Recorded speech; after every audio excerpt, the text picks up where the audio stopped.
Bismillahirrahmanirrahim. Assalamu alaikum wa rahmatullahi wa barakatuh. Bonjour à tous. Aujourd'hui, je vais vous présenter les valeurs du présent pour les élèves de première année secondaire. Donc, les valeurs du présent. Donc, il s'agit du présent de l'indicatif.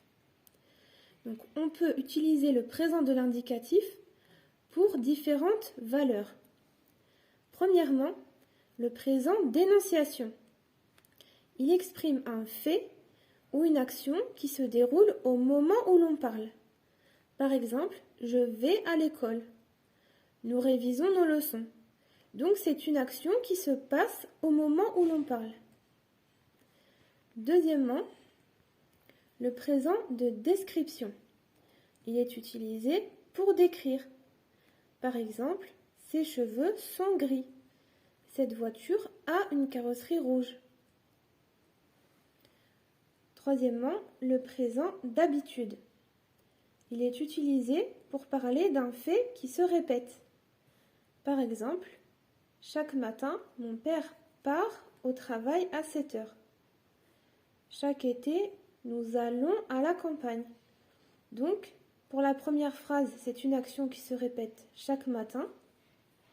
Et pour la deuxième phrase, c'est une action qui se répète chaque été.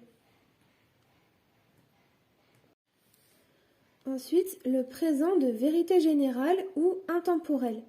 Donc, il est très utilisé dans les textes explicatifs et surtout les textes qui parlent de découvertes scientifiques. Il exprime un fait qui est toujours vrai. Par exemple, on l'utilise dans les définitions, dans les vérités scientifiques ou dans les proverbes. Par exemple, l'Algérie se trouve en Afrique. La grippe est une maladie contagieuse. Cinquièmement, le présent historique.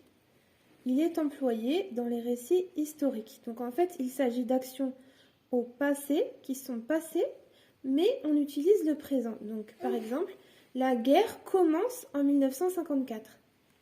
Rome chute en 476. Sixièmement, le présent du passé récent. Il exprime une action qui vient d'avoir lieu. Par exemple, elle arrive à l'instant. Donc, quand vous voyez l'expression à l'instant, il s'agit d'une action qui vient de se passer. Ensuite, septièmement, le présent du futur proche. Il est utilisé pour une action qui va bientôt avoir lieu. Par exemple, j'arrive dans 5 minutes. Le cours commence bientôt. Alors, on sait qu'il s'agit d'une action dans le futur grâce aux expressions bientôt et dans 5 minutes. Huitièmement, le présent de narration. Dans un récit au passé, le présent peut remplacer le passé simple. Par exemple, j'étais dans la rue quand soudain, une personne arrive et me demande de l'aide.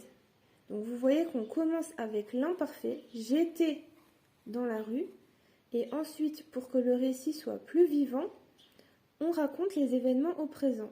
J'étais dans la rue quand soudain une personne arrive, donc au présent, et me demande de l'aide au présent. Donc ce présent-là est très utilisé dans les histoires. Et enfin, neuvièmement, le présent duratif ou prolongé. Il exprime une action qui dure. Par exemple, j'habite dans cette ville depuis 5 ans. Nous sommes en vacances depuis quelques jours. Donc il s'agit d'une action qui a commencé dans le passé et qui dure toujours. Donc on le sait grâce aux expressions depuis 5 ans ou depuis quelques jours.